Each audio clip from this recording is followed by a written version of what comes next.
What's up, Christian Gokel, BJ Bennett, Kevin Thomas, Ben Troop. No 3 and out, no second down today because, the Braves are in the playoffs, which we all predicted was going to happen, BJ. But we are recapping what was a wild weekend in college football. Maybe, I'll start with this, the best weekend in college football in a few years. Great games. Great games throughout, and it was really fun to see close contests. I think at one point I saw a tweet where somebody tweeted out, listen, there are 5 different games going on right now where it's like a one-score game with less than a minute remaining. And, you think about Oklahoma, Texas. You think about Ole Miss, Arkansas. You think about, of course, Alabama and Texas A&M. Just fantastic finishes. Penn State and Iowa. Everywhere you look throughout the day. I know every week on the show we set our TV schedule. You could have stuck with that and had a great game every week. It was fantastic. Absolutely what college football is all about. Certainly, and again, for college football fans, Alabama lost. It's just like they've become. they have become the evil empire of college football. Why are you wearing your Alabama shirt then? Well, whatever. The Yankees are to Major League Baseball. You either love the Yankees or you hope they lose every game. There is no in between, and I think that's kind of where it is with Alabama. You either love them or you don't ever want them to win. And they finally lost. That's big news for college football. I don't care if you like Alabama or not. The fact that they lost is huge because from the start, Alabama's in, Georgia's in, Ohio State. Some of those teams have already lost. We're halfway through the season. 3 of those that we had penciled in for the college football playoff have already lost. Now, that doesn't mean Alabama's season's done. Right. But it does shake things up from the we already know who's going to play. Oh, that argument's dead. They got to play their way back in. Clemson's not in the top 25 and Alabama lost. That argument's dead. When you come out of the weekend with a 5-0 Kentucky team that's not even in the top 10, when the Red River rivalry doesn't even have the Spencer Rattler who got benched 2 years in a row, Iowa and Penn State is like watching paint dry. It is the slowest football game you've ever seen, but they did get to a winner. Alabama did something this year that we hadn't seen done in a while, and they lost. So Jimbo Fisher, he earned this money. Like most people think, hey, did Jimbo have to represent the West? Nope. He made a promise. He kept his promise. Georgia is still Georgia. Auburn is still Auburn. I just think that what I love the most about it is every year it's unpredictable. You just don't know what's going to happen. But this is why we love college football, because you got a variety of great, if college football is a restaurant, you got a variety of great food. Like, man, which one do I pick? Because everything is good. Now, the Iowa Penn State, Penn State, it might give me heartburn, but it's good though. I can eat it. Yeah, but I will say that when you click it on the ticket and you're seeing all these different things going on, Iowa Penn State made you want to watch because both of them matter. Not because of the game, but because both of them matter. Auburn showed why they are Auburn. Georgia showed why they are Georgia. I was very, very impressed. The most impressive game of the weekend was Ole Miss Arkansas because nobody thought it would be that. So, yeah, but for me, I just love it all. We're going to get to that, but no, I want to start with Alabama because, that's the news of the weekend. An unranked team beats Alabama for the first time in 100 games. I think it was 100 straight, and that was 101. First time a Nick Saban assistant has beaten him, right? First time Alabama had lost in 19 games, period. So, and what was wild is it wasn't weird. There was no crazy over-the-shoulder, backhanded pass, 3 reverses, 2 guys tipping the ball up for a touchdown. Texas A&M just came out and beat them. Yeah, it does always take big plays. You did have a 97-yard kickoff return from for a touchdown from Devin Achane. But I have a different take kind of on this game, I think, compared to what you said. I understand that it feels weird that Alabama lost. I get that, and that is weird.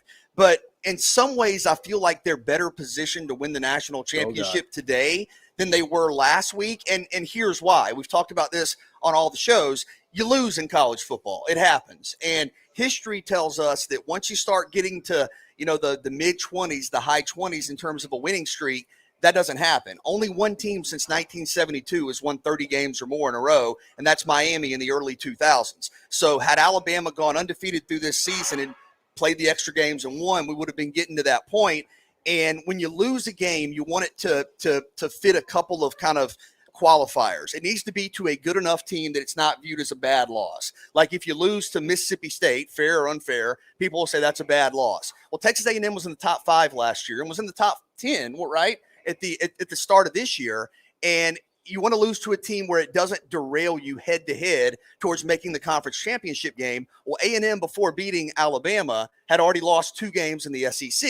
So Bama gets a loss to a team that is viewed as a national name, and it doesn't disrupt you as being the favorite in the SEC West. The loss is coming. You are going to lose.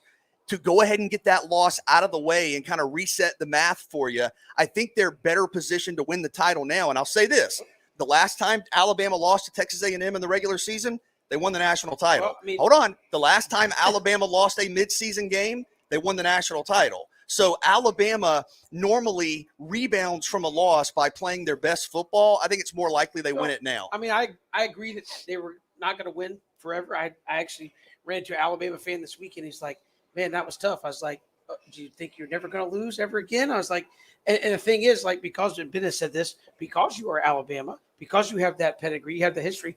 I said, look, you're still in line to go to the college football playoff. You win your side, you win the SEC championship. The discussion is over. I think the only thing it did was it took away any margin for error. Sure, I agree with that. But I mean, you still are probably still going to be favored in every game you play in the regular season the rest of the way. And I mentioned this to you earlier today, Christian. I'll see what Ben and BJ have to say. Even through all that, on the road, College Station, at no point did I feel like Alabama was going to lose that game until Texas A&M dropped it inside the 20. Up until that point, I'm like, no, they're going to make a play. They're Alabama. They usually figure it out. At no point, and that to me tells you kind of the team they are, that here they are getting soundly beaten for most of the night. And I still didn't think they were going to lose. Alabama's always a team that brings out the best or the worst in a team. You don't get an in-between. I do agree with something BJ said about, like, because they've lost, it makes them a more dangerous team because the pressure is off. Now, they still have no margin for error, but it comes down to two things. Who you fought and how did you lose? Okay, we fought Texas A&M. Oh, that's a pretty good fighter. They beat y'all up. No, they beat us by 3. So it was still a very, very, very good game. Well, what is it? Game and almost got beat by Colorado. Yeah, but this is the thing, though. Christian. I mean, the only team that's been the most consistent since opening day is Georgia, right? Everybody else, every different week is a different week. Georgia got beat by Clemson. Yeah, but almost getting beat by a team who everybody thought was going to be in the college football playoff, because that's all we've known Clemson to be. I am saying, when you think about Alabama, what makes them the best team is it's not so much they got the greatest players and all these different things. They play situational football better than everybody. Jimbo said, listen, fellas, I know we lost Arkansas. I know we lost Ole Miss. We can't have a 3-game lose streak. We just can't do it. So, in a sense, certain coaches have to do certain things to live up to the billing. Dan Mullen has to look good in Jacksonville. They want to win, but he got to look good. He can't look overmatched. Jimbo, last year, he needed a signature win. Got it against Florida. This year, he making promises. I'm going to beat Alabama. We like this. And he did it. Now, nobody thought he was going to be 0-2 coming into this game, but he won. And at the end of the day, like you said, BJ, losing to Texas A&M, nobody's going to be mad about that. Nobody talks about being able to replace Kellen Mond and what he meant to that program since Jimbo got there. But they got the win. Alabama is even more dangerous when, quote, they have no pressure on them. Now, they can no margin for error. Still got a lot of big games coming up. But LSU ain't LSU this year. Mississippi State, can you rush the passer? You know, they've already beaten Ole Miss. We'll see what the Iron Bowl is going to be. In Georgia, hey, man, Georgia going into a potential SEC championship game undefeated against a one-loss Alabama. That, ladies and gentlemen, is called pressure. I'm with we'll see. BJ and Kevin. I think more so than anything, the rest of the college football world should be mad. I think it's one of those things where you were like, oh no, Alabama lost. Because you see Nick Saban's quotes afterwards, and he's like, I want everybody to remember this feeling and what you're experiencing right now. I mean, he genuinely, like, he was smiling at halftime, and I think it's because they were playing bad. Like, he was like actually like, okay, here we go. We're not just up 21-0 and they're kind of playing okay. We're playing bad. We're in a close game. He seemed like genuinely happy that happened. And they're going to play with a new sense of purpose now. And you mentioned the schedule, and that's a really good point, because in the SEC, especially in the West, it's rough. I mean, it's really rough. Alabama, the first half of the season, played 3 nationally ranked teams. They will only play 1 the second half of the season. And after they play Mississippi State, they have 4 straight home games. So I think when you look at kind of the way it's aligning, Alabama is in a position, and I know this is not much of a prediction, but not only are they in a position to kind of bounce back, they didn't even fall that far, they're 5th, but get right back into the discussion. And Ben, like you said, I think we are probably through all of this going to be looking at a Georgia-Alabama SEC championship game, as we all predicted. But yes, I think Alabama is more likely to make a run at a national championship now, given that they lost, than they were last week. I just think that's the way it works sometimes. And I think Texas A&M, the pain is, if you just win one of those games, Arkansas or Mississippi State, you control your own destiny right now. Now you have to rely on Mississippi State or Auburn to beat Alabama. LSU. LSU. By the way, too. I mean, I mean, Mississippi State next week might be the best bet to do it because I don't know if Bo Nix and Auburn can score enough points. But when's the last time Alabama lost 2 games in a row in the regular season? In the regular season, I think it was 2007. Yeah, that was before Nick Saban had. That was before Nick Saban had incentives in his contract saying you can only, if you're gonna lose to one of your assistants, it can only happen like once in your lifetime, and that's another thing too. That's another thing we're talking about too. I said this: Alabama never ever put up a sign to say we can't be beat. They never ever said that. They'll say, one, they didn't lose to a Heisman Trophy candidate or a Heisman Trophy winner. That's usually who beats Alabama. They got just an incredible quarterback. But no, man, Alabama showed vulnerability. Alabama showed that, look, man, we're not like this team that can't be like dethroned. But when you lose has just as much to do with that you lose. They lost at a point to where by the time we get to the regular season, they're gonna say, oh yeah, and they lost to Texas A&M, and then Texas A&M gonna have to scratch and claw to look respectable the rest of the season too, because they don't want to look like the third or fourth best team in the West. But I mean, it's Alabama. Alabama is the only team that when they lose, everybody cares, even if you don't watch college football. People go, "What happened?" My mom texted me, which she doesn't listen. Do you see what's going on with Alabama? What? They losing? What? I don't know what's going on with them. They must have ate the wrong pregame meal or something. But at the end of the day, it's why we watch. Alabama lost, which doesn't happen. There's a crater in the earth somewhere, Kevin. I mean, somebody just, technology might be failing us at a certain point. But when Nick Saban is calm after a loss, that is scary. When he's calm, saying, yeah, I told him. Do you think he's as calm if Texas A&M beats Mississippi State last week? I think he is because at the end of the day, he's the only guy that's really, really teaching his principles of football while it's actually going on in real time. When he says, I be telling them all the time they can be beat. And obviously it ain't going to happen a lot. But they lost. He going to do his little product placement right there. But, hey, man, it's Alabama. Well, from a Texas team that won to a Texas team that absolutely blew it in spectacular fashion. OU Texas. Wow. This is part of like the duo between OU Texas and Arkansas Ole Miss, where you had 200+ points scored between those two games and came down to the wire. You lose 55-48 after you were leading 28-7 at the end of the first quarter, and you were leading 38-20 at halftime. Can I just put the whole game aside? I want to steal a quote from Christian in his days of playing football. Nothing cheap, nothing deep. Take out the entire 4 quarters in 14 minutes. How do you let a guy run a wildcat kind of read for 50 Well, I mean, they took it out of the Georgia playbook, right? That's the Sony Michel run. It's like everybody knows, we're kind of in that tweener tier. Maybe we'll play for overtime. Or we could just not get tackled. How about that?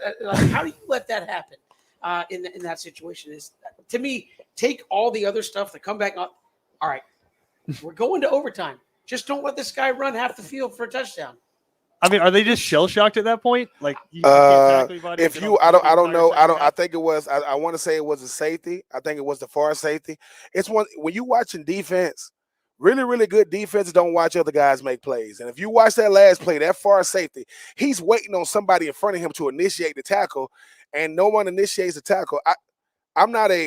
Obviously Texas and Oklahoma did so much for the SEC this weekend because they obviously are the 2 new members, right? Look at this exciting football. But if you Texas, you saying to yourself, what do we got to do to beat these dudes? Like, when you don't expect to be in the position you're in, you will lose. When you start playing don't lose football, you will lose. And that last play, it's too many burnt orange shirts around the football.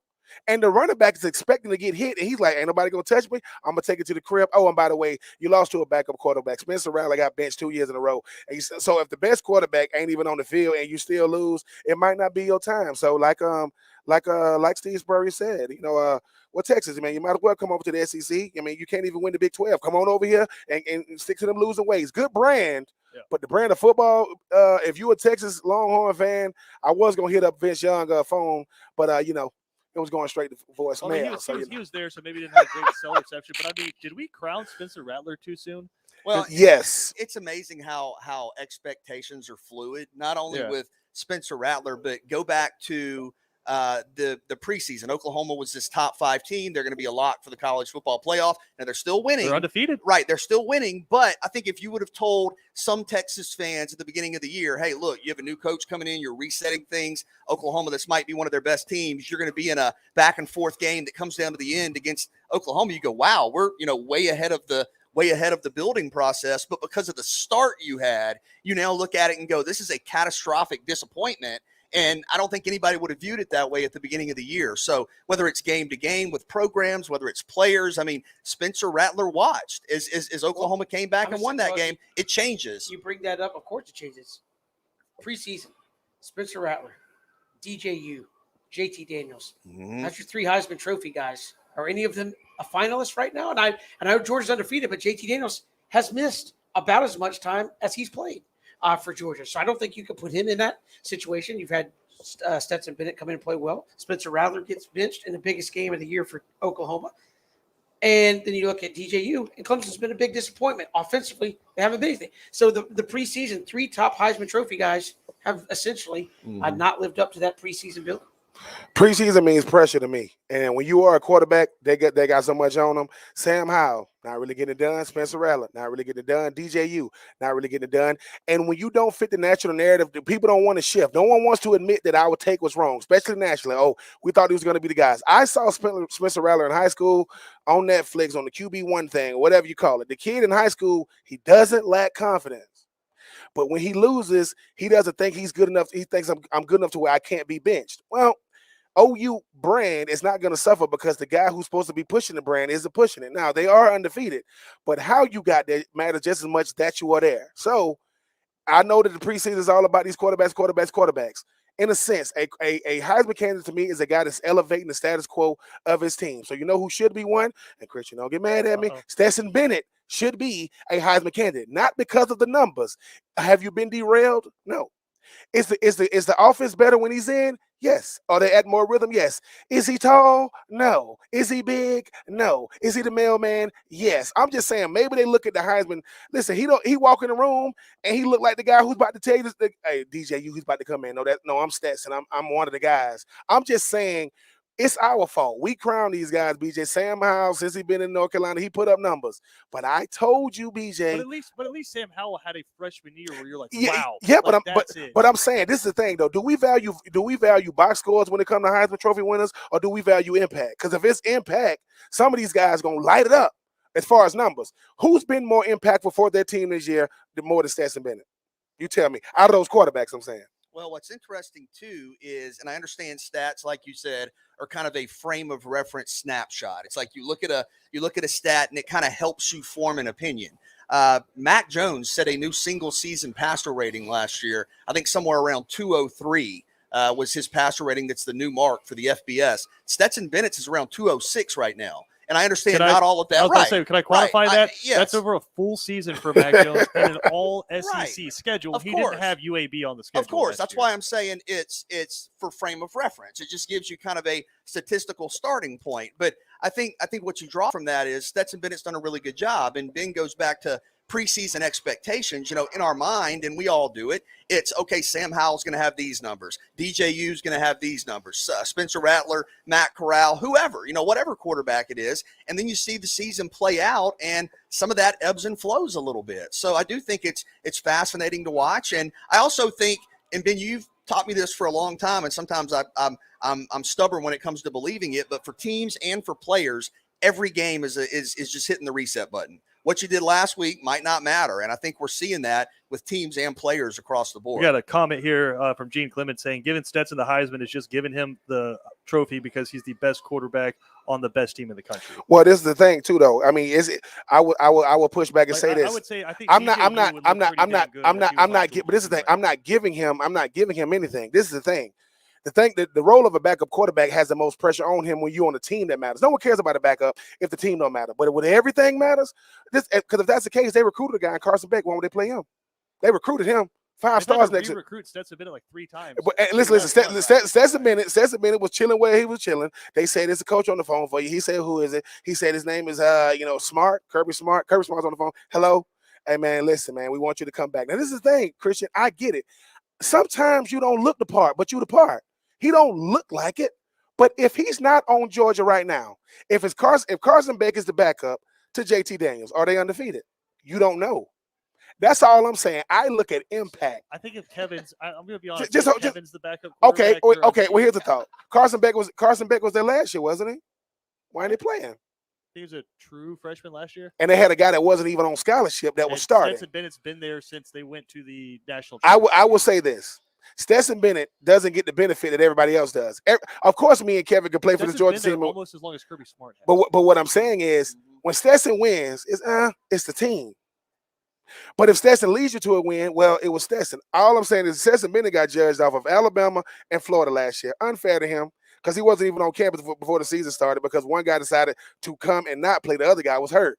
I am just saying maybe we need to change the way we look at the Heisman. It's going to go to the guy who's on the best team, who has the biggest stats. That doesn't mean he's the most impactful because Spencer Rattler ain't going to win it. Sam Howell ain't going to win it. DJU, I don't even know where he is right now. So for me, yes, Bryce Young, yes, Matt Corral, but at the end of the day, one team has 2 losses, the other one has a loss, and the other guy, well, he's sitting pretty enough. You said Matt Corral, so let's go ahead and move on. Ole Miss, Arkansas. I have one question for all of y'all before we dive too far in this game. Are you going for 2? Absolutely. It's the right call. You're on the road. You're facing a team that probably has a more dynamic offense than you do. I mean, you think about Matt Corral, what he's done.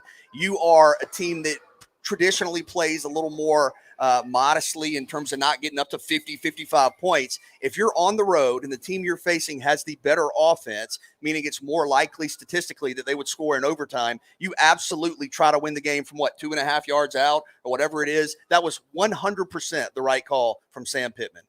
Well, if you did play for overtime, history tells us you're going to be there a while because I think Arkansas. That's not the only 52-51 game they played. They played a 3 overtime game where you had the.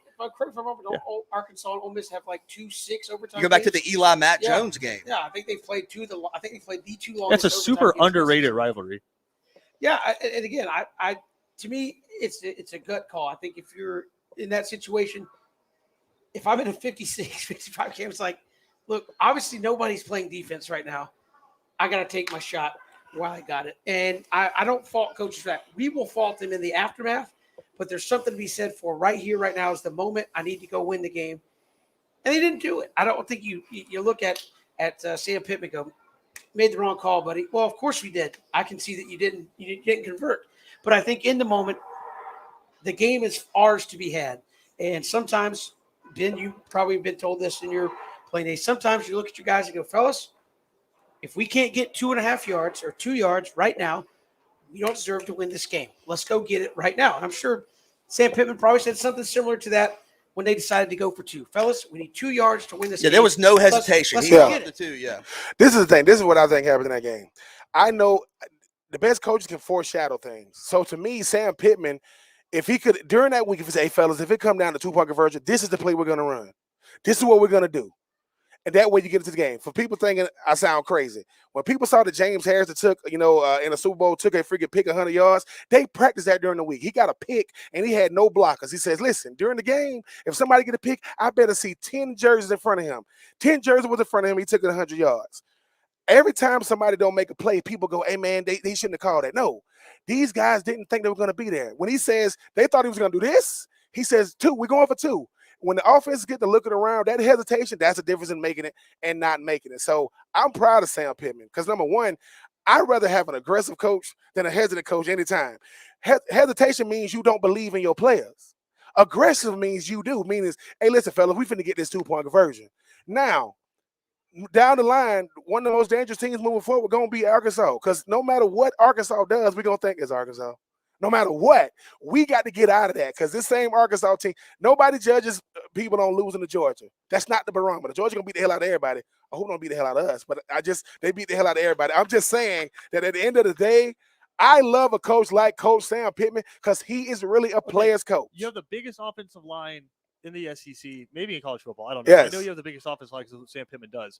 And you have a quarterback that weighs 250 pounds on the depth chart, so he's probably closer to like 260. Yes. Like BJ said, you're 2.5 yards out.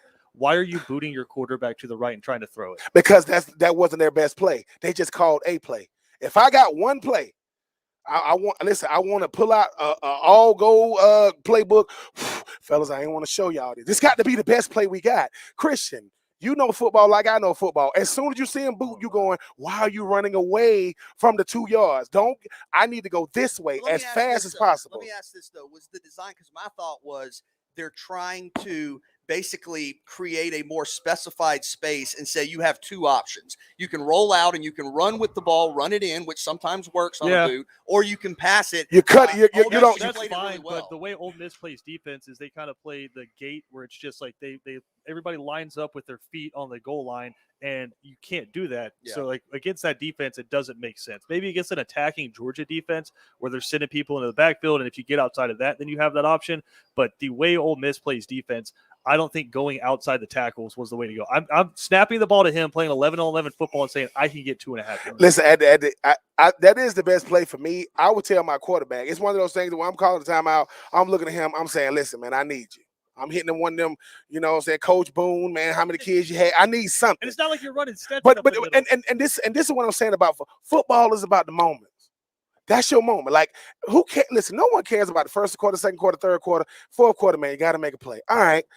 Now, Arkansas got to get used to being in situations where they playing really, really good football because that's what they're doing as of late. But you call a play. BJ, if I got to go 2.5 yards this way, as soon as I boot, now I'm adding to that space. Right, yeah. Now I'm getting – listen, is that quarterback going to really zing it in there? Because the situation determines how you play. Like, am I going to really zing it in? Is that receiver – if I'm a receiver, I'm not going to lie to you. I want the rock. I do. But in that situation, I'm like this. If he don't throw it to me, I'm not gonna be mad. But like I said, it's foreshadowing. It's foreshadowing. It's saying, I'm saying, hey, coach, man, if I'm in the meet, hey, coach, is there a situation that you think we're gonna be in that we haven't been in all year?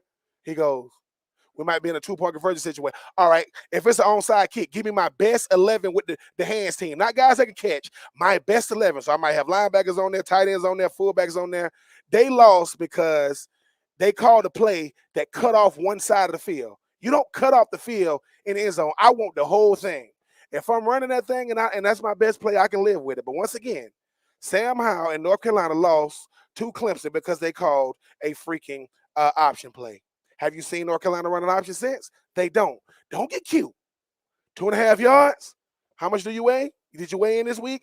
Oh, 200. I saw you in the hamburger before the game. I need you to stretch that arm out. I'm just saying, give me all you got. But I can live with losing it if it's a loss like that. All right, moving on. Speaking of, you call this like the white bread of the grocery store earlier. It's just kind of bland. It's there and it works, but it's not very exciting. Iowa, Penn State. Now, if I had told you at the beginning of the season, Iowa would be the number 2 team in the country, y'all probably would have fired me. Oh, God. I was going to say like corn exports or something. Yeah, that's crazy. Look, Iowa's a good team at home. Kirk Ferentz is, again, if you want a model of what does sticking by your coach do for you, Kirk Ferentz has been rumored for NFL forever. And he kept sticking with Iowa, and all they do is it might be boring, it might be plotting, but they put tight ends and linemen in the NFL. And it's going to be a whole lot of 8-4 seasons. Well, there is. But what's the backside of those 8-4 seasons? Yeah. You get a chance to compete for the championship. And again, go back and look at Joe Paterno's history at Penn State. There's a lot of 8-4s, 9-3s, 9-win seasons to get you to that undefeated season national championship. So just because you don't win all of them doesn't mean you aren't getting somewhere with your program. And look, do I think Iowa's better than Penn State? Saturday they were. I think losing your starting quarterback on the road in a big game, that hurts. If you're Penn State, you lose your guy. I realize they all take practice reps. You lose your guy like your starter in a game. Yeah, they like couldn't that. throw a forward pass. Yeah, you lose your starter. That's disaster. James Franklin's probably sitting there going, I mean, I know I got plays, but I know what this guy can't do, and that's why he wasn't playing to start with. Why are you pointing at me? Well, I know what you're getting at. But I'm saying, but that obviously, I think they don't have a Stetson coming off the bench, is what you're saying. I was waiting on Christian to say once again, I am not beating the drum for Stetson Bennett. I am telling you, no. I am telling you the importance of having somebody like him. No. Hold on for a second. This is what I'm saying. Okay, I like it, man. See what happens.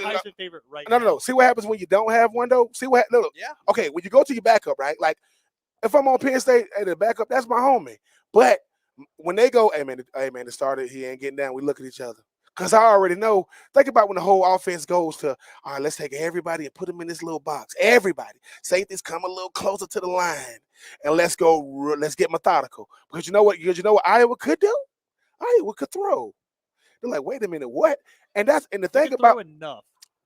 Listen, it's almost like this.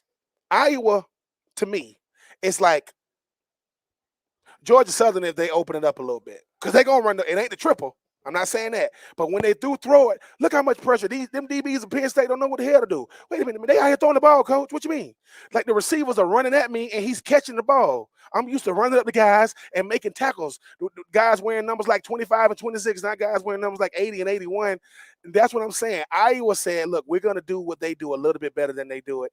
And when you don't have a quality backup, you good enough to stay in the game, but it ain't good enough to win you a game. But it was a good one. Clifford and like how Penn State probably was that game, and they were up big to start that game. But Penn State came in with 3 interceptions on the season.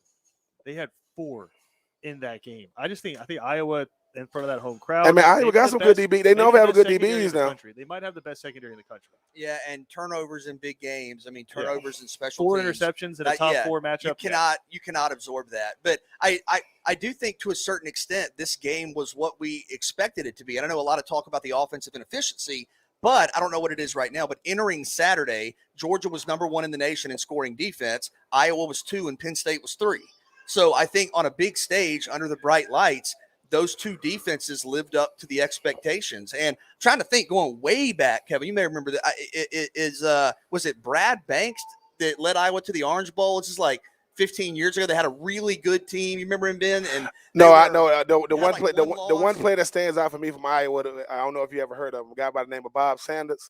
Oh, yeah, sure. he used to separate people's souls from their bodies. But no, but I think for Iowa, this is potentially a generational team, like that Brad Banks team, where you may be not only one of the top 5 teams, but a team that feels comfortable regardless of who you're playing. A little bit of luck. In the Big Ten. Well, here's what I'm getting at, because I know Ohio State has bounced back from the loss against Oregon, but the way Iowa's defense is playing, do they take the field feeling like they're the more complete team in that matchup? It's a good matchup. I think Ohio State's probably the best team in the Big Ten right now. I mean, C.J. Stroud gave up on we gave up on him too early. He had a bad game early, and then they struggled against Oregon and lost, and then he's throwing for like 7 touchdowns a game since. Iowa's doing what you're supposed to do in a conference that's very, very top heavy with the Michigans, with the Penn States, with the Ohio States. They forcing you to listen. They already played Iowa State, who was picked preseason to be a potential college football playoff participant. Where they told them, nope, I don't want to hear about them. They're done because they already beat them head to head. And this Penn State team does Penn State, don't they usually do this, though? Like, we're getting high on Penn State again, and can they beat Ohio State? They'll lose to a team like Iowa, like a Michigan State. But it did live up to it, Christian. It's just the fact that, I mean, it just takes so long to just run a play, and I'm just like, and then even the announcers, they trying to give the energy, but, hey, man, Iowa, respect to them. They are a dangerous team because they play good defense, but they force you to play an offense that's very, very, very, very methodical. I didn't bring Iowa State into this, Ben did, but since we're here, has Matt Campbell officially Dino Baberd himself? And to say Dino Baberd, has he Johan Camargo'd himself? Yeah, went from being the favorite for a couple of top it's like, jobs. oh, dude, you should go. Like, he's going to be a Power 5 head coach kind of guy. Well, obviously he is at Syracuse, but like he's a big name job kind of a guy with Dino Babers a couple of years ago. He's taking Clemson to the brink and then beating them for a few years in a row. And then he stays at Syracuse, and now nobody wants to hire him. Matt Campbell last year, he was like the hottest name outside of maybe Luke Fickell in the coaching ranks, and now he's losing multiple games, and nobody cares about Iowa State. There's been guys like that. I remember back when Nebraska was open, it was Jim Grove at Wake Forest, won the ACC championship. They're like, man, he runs kind of something a little different offensively, recruits well for Wake Forest with the resource he has, and consistently had them go into bowl games and things of that nature. And he's like, yeah, I think I'll stay at Wake Forest. And it kind of never was the same for him. I think you got to strike while in some cases, it depends on where you're comfortable. Strike while the iron's hot. I think sometimes the media put narratives out there like, oh, he's jumping. And sometimes guys are just comfortable where they're at. I mean, how many times, I go back to it, we just said Kirk Ferentz, how many times has he gone to the NFL? And he's been in Iowa for like 1,000 years coaching football. So, I mean, sometimes guys are just happy where they're at and content. And how many times do we say this? Hey, if so-and-so stays at place X, as long as they keep doing what they're doing and consistently putting out a good program, they're not going to be one of those guys that gets fired. I think you look at Coach Stoops at Kentucky, I think he could potentially be one of those guys. A good example. A lot of folks saying, hey, why doesn't he take this job? Why do you take this job? If he could keep Kentucky where they're at and maybe ascend a little more to possibly contend in the East at some point, I'm not saying right now, He's not going to get fired at Kentucky, and he's getting SEC paid, so it's not because. Oh, and that's the thing is like there's a lot of like he is the name right now where everybody's trying to throw him out there. Like if something was to happen at one of these jobs, could he be the guy? I think you're right. Like A, you're getting those SEC paychecks, which you have more TV money coming in than anywhere else in the country. But B, like you said, 8-9 wins in Kentucky, you're good to go. Yeah, but at the same time too, I mean, obviously money is the main thing, right? What's going to decide a coach's future is the infrastructure. What do they have around him? Because they could be really, really good coaches. Like Scott Frost was a good coach, but he went to Nebraska. And people are like, oh, Nebraska's bad. No, Nebraska's been bad. And he thought that he could take it to another level. A guy like Coach Stoops, look, dude, you 5-0, right? If you go somewhere else to where the expectations are real, to where people actually care what's going on, that decides a coach. Like people go, anybody can coach at Georgia. Look what Kirby's doing. Because they don't switch coaches that much. Because the pressure there is real. The pressure at Texas A&M or Florida or Alabama is real. You gotta give Kentucky their dues. They're 6-0, big dog. I'm sorry, they're 6-0. Listen, I apologize for taking. Listen, shout out. You know what one win he doesn't want to give them, right? What game just doesn't. I apologize. No, they shout out to the homie Kent. Shout out to the Kentucky Wildcats. At the end of the day, they find a way to get it done. But I do agree, 6-0, not in the top 10. If that doesn't scream, bias, nothing will. Last but certainly not least, because this may have been the most boring game of the slate, Georgia-Auburn. I mean, Georgia just like bullied Auburn. Like sent him to the principal's office. It was mean. Like what Georgia did to Auburn. A number 2 versus number 18. I think the last time Georgia went and ranked that high was the 40-17 game back in 2017, where we whipped the dog crap out of them. That's not supposed to happen at Jordan-Hare Stadium. You're not supposed to just walk in, just club them in the face, and then walk out. It's not supposed to happen, but it's 2021, and if you've been watching Georgia play football this year, it's going to happen a lot because they've done this to everybody they've played. I know the Clemson game, I think the more we look back on that Clemson game, we're going to say that was just kind of an anomaly. And it probably could have been 17-3. Offensively is just not very good, and that defense is very good. I think Clemson has a good defense. But I think as the season goes on, Georgia's defense is stifling. You're not going to get more than 10 or 14 on them. And their offense just has to be good enough. I mean, and a lot of times it's been better than good enough. But, I mean, honestly, if I'm Coach Monk and drawing up the game plan, I'm like, who we got this week? Shoot. I'll give you 21 points and we'll win, no problem. I'll give you more than that, and we're going to be playing backups in the fourth quarter. I mean, and what they did to Auburn, to me, should not shock anybody because we've said it on the show, 4 straight weeks. Oh, my God, I can't believe Georgia's almost 3-touchdown favorite against Arkansas. That's nuts. Oh, my God, I can't believe Georgia's like a 15-point favorite against Auburn. That's crazy. I mean, how many times are we going to keep saying the same thing? I think this week. BJ literally walked in and said it about the Kentucky. 24.5. It's 24 points against Kentucky. That's crazy. Kentucky's number but 11. Is it, I guess. Yeah. It's not. We're going to keep saying that. But would you be surprised if you came in and it was 28-3 was the final score? No, and my thing about Georgia, Ben, is the week-to-week look. It's one thing to have a dominant performance. I think a lot of teams have dominant stretches, but we talked about it all preseason. This was a preseason where the expectation was outwardly embraced. We want to win the national championship. This is a team that can win the national championship, and they have validated that every week. And I know some people will say, well, Clemson's not Clemson. Well, I think part of the reason Clemson is struggling is because of what Georgia did. I mean, from a confidence standpoint, from a schematic standpoint, when you're overwhelmed offensively, I think you go back and start, kind of rechecking things and doubting yourself a little bit. You gave a lot of other teams a blueprint too. Like obviously you don't have Jordan Davis and Devonta White on the inside, but you can give at least like a blueprint kind of structure to say, here's how you should attack. Yeah, and every week we've seen it. And I picked Auburn to cover. I thought that was going to be a game where it'd be a little closer. Like you said, it's on the road. My favorite thing of the week is every Saturday people yelling at you on social media. You pick the team to cover against Georgia every time. I'm picking the spread, and I'm not good at that, but that's what Christian wants me to do. But every week, it's another resounding, emphatic victory. And to me, and Kevin, I know sometimes you're a little hesitant to get into the all-time stuff with me, but I think part of the reason we're looking at this as an all-time defense is not because Georgia's number one in all these categories. It's the margin by with their number one, right? Or by which they're number one, I should say. Georgia right now is giving up less than 5 points per game. The number 2 defense in the country is giving up almost 13. It's like they are lapping the field. It's not just being number one. It's being number one by a wide margin. And I think Georgia right now is earning all of the acclaim it's getting. Look, when it comes to Georgia and Auburn, we have shown we are tradition-rich, history-rich lovers of this game. But that's the problem sometimes. I mean, Kevin just said it. I played at Auburn. They play the Eye of the Tiger. They'll play that, right? Them Rocky fans. Let me tell y'all something. One of my favorite movies is A Great White Hype. It was a great movie by the white guy that beat up the heavyweight champion, but he beat him up back in the day, and they put up the fight like that. And then when they finally signed the fight, Samuel Jackson look at the guy and goes, man, when the bell ring, the real guy gonna win. You know that, right? He's talking to the guy he's gonna fight. He goes, I knocked him out when we was in the amateurs. He goes, he ain't no amateur. When you look at Georgia, it's gonna be a lot of hype. When they go, boom, kick the ball off, that's it. Because Georgia says, we're gonna bludgeon you. We're gonna keep on hitting you. They're going to say, why you keep hitting them dudes? Because they say they want to fight, so we're going to keep on hitting them.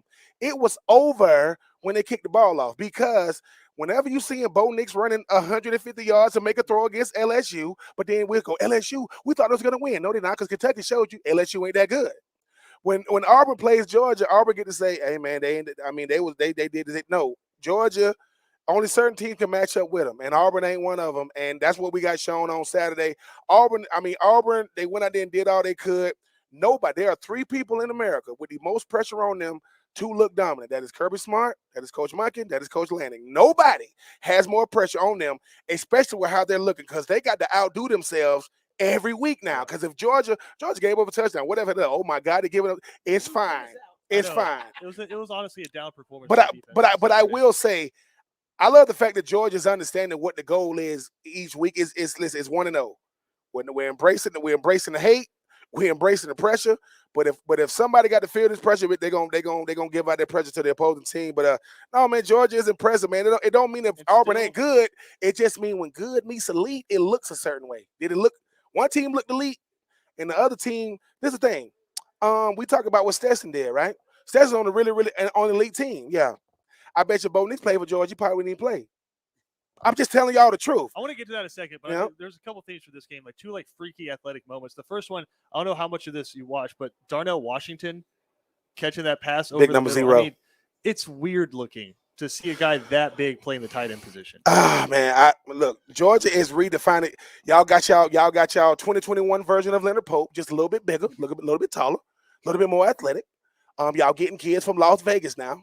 I'm just saying. They used to get kids around the South. No, Darnell plays aggressive football. Like, he goes, I play football how I look.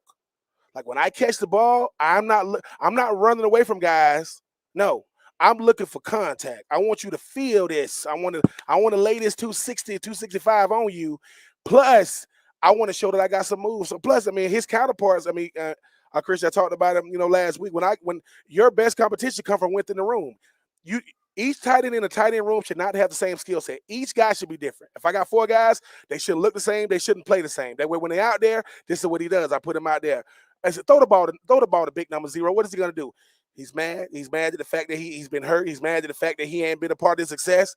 And watch what he does. But, hey, man, it's scary. He's scary. I got to be Leonard Pope's host on this visit, and I was like, they kept calling him Champ. I'm like, well, Champ, you better go somewhere else because I worked too hard to try to play. Like, hey, but listen, I will say this. I'm a fan of college football first. I'm a fan of them getting a second. I love the tight end position. He's a freak, but y'all got freaks all in that tight end room. But shout out to Darnell, man, coming back from injury, still finding a way to make waves when you don't get a lot of opportunities. I'm very, very impressed by that. Another freaky moment, and this was just kind of like after a play, and like the cameras caught it, but it wasn't a main focus of the play. Now I'm just completely blanking on his name. Nakobe Dean makes a tackle on the sideline, and he's laying on his back, and he does like the Bruce Lee like kick up jump, like no hands, no nothing, just used his legs to kick up. I can't even fathom how strong you have to be to do that with shoulder pads and a helmet on, but that was nuts. Well, and I think you're seeing that athleticism kind of manifest itself is he Roquan good? Yes. When you watch Georgia play, everybody. No. Right. He's Nakobe Dean. I'm gonna stay away from that because Roquan has already established himself. He is Nakobe Dean. He's in the lane all by himself because I know I'm the Mr. Can't stand comparisons because somebody's gonna say he is, but he's carving the lane out for himself. That's what you're supposed to do when you're the everyday linebacker. Yes. Nakobe Dean, I didn't see that, Christian, because obviously the game was over very, very quickly. But when you do that kind of stuff, you were like intrinsically watching. No. When you do stuff, no, I wasn't. When you do stuff like that, though, Christian, that's the kind of stuff that only you and I catch. You like, did you see what he's showing you that? I'm telling you, man. I can't do that with clothes on. He did it with shoulder pads. Yeah, but no. What makes stuff like that kind of crazy is the fact that he's even thinking to do that. Like, if I'm on this, I'm like, just get up off the ground. He probably does that when he's not on the field with his teammates. And they were like, "There go N'Kobe again doing that crazy stuff." Real quick before we wrap up, because we've talked about it a lot today. Can you name 5 quarterbacks in the SEC that are better right now than Stetson Bennett? That are better than Stetson Bennett. I can name 3. I think Bryce Young, Matt Yep. Corral. I like Will Levis and what he's doing. Maybe. I mean, Max Johnson's had some good moments. What do you mean? Maybe they're 6-0. You don't give him no credit for that? Well, I got to give Stetson some credit. Hold on. There you go again with that. See, that's like Kentucky stuff.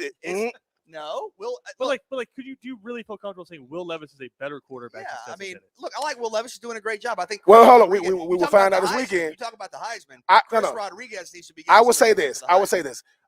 I wouldn't have no problem saying that all of them are better than Stetson. Who's more impactful? None of them. No, come on. Don't do that to me. No. Don't do the coach and talk to me. No. He took your word and created a new. No. Yes, I like that. It's like is Emory Jones right now a better college quarterback than Stetson I Bennett? think he is. Okay, Yeah. So we got 3. But just because they're better doesn't mean they aren't better at what they do for their team. Like it's Emory Jones. What we do for a living. Yeah, hold on. Emory. I want to ask all of you this because we all have kind of our areas of, Kevin gets on me sometimes because I look at things all time statistically. I love, the quarterback DJ loves rating. Hyperbole. Yeah, and I also love the stats. Okay, but it's like you said. Okay, if you take he's short and wasn't necessarily a super 5-star, even though he finished his career as one of the top 10 all-time leading passers in Georgia high school history, but wasn't a 5-star. Okay, if you look at the stats, his passer, and I understand your point from earlier and agree with it. But just for frame of reference, his passer rating is higher than Mac Jones's was last year. Mm-hmm. His team is undefeated, and he's already had a couple of stretches where he set records. I think first Georgia quarterback with 5 touchdowns in the first half. Georgia's been unbeatable. So what are we criticizing? If you're looking at Stetson Bennett and saying he's not a top 5 quarterback, well, outside of he wasn't very hyped in the preseason or wasn't a 5-star recruit. I was curious because when we were just asking, is he one of the top 5 quarterbacks? And you mentioned Matt Corral, we mentioned Bryce Young, we mentioned Will Levis, we said Emory Jones. Nobody said JT Daniels. It's true. Mm-hmm. Well, this is why I like that you said the thing better. And Ohio State, who's a better quarterback, Cordell Jones or RJ Barrett? JT Barrett. I'm saying JT Barrett. Yeah. But who had a bigger moment? Yeah. So all I'm saying is no. All I'm saying, JT Barrett, I think he won like Big Ten Player of the Year like 2 years. But Cordell, he won an Natty. All I'm saying is maybe one guy is a gamer. I am built to play the game. If I walk in the room, there he is right there. That's him. I'm not gonna look the part, but that don't mean I ain't the part. That's all I'm saying about Stetson is because Stetson doesn't get the benefit from winning or losing. We're gonna criticize him. No, if he win, it ain't because of him. If they lose, well, he should have threw the ball better. He can't win. But where would Georgia be right now without him? That's all I'm saying. I'm not saying they wouldn't be undefeated, but you know who can't stand? You know who can't stand him? Carson. I'm just gonna put this out there. Can you name 5 quarterbacks in the SEC right now that are better than Stetson Bennett? The way they're playing right now, probably not. And again, it's just. And the thing is he going to even play next week or the week after? If I had to guess, you play Kentucky with Stetson, and then you go into the bye week and you figure it out. Yeah, because you have a bye week before. And do we know? I know we've talked a lot about the lat injury and kind of how that. I mean, is there a way to even speculate from on what Kirby Smart said? Which take that before you. I'm not calling him a liar. I'm calling him a head coach. He said if JT needed to go, he could have gone.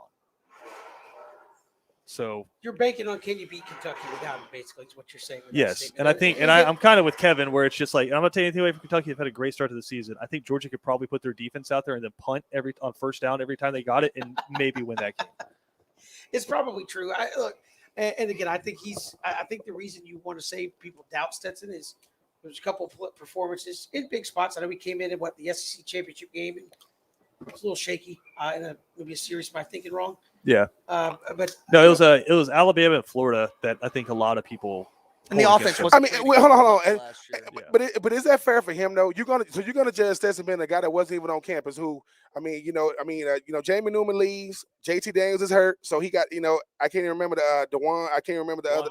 DeJuan Mathis. Obviously, I'm happy that he even get a chance to play football. He was on campus, but he wasn't taking reps. All I'm saying is when you look at what college football really is, Stetson Bennett is more of a barometer of what it is. Because Yes, I appreciate all the things I was able to do in college. I thank God for it every day. That is not the barometer. The barometer is most guys will never play.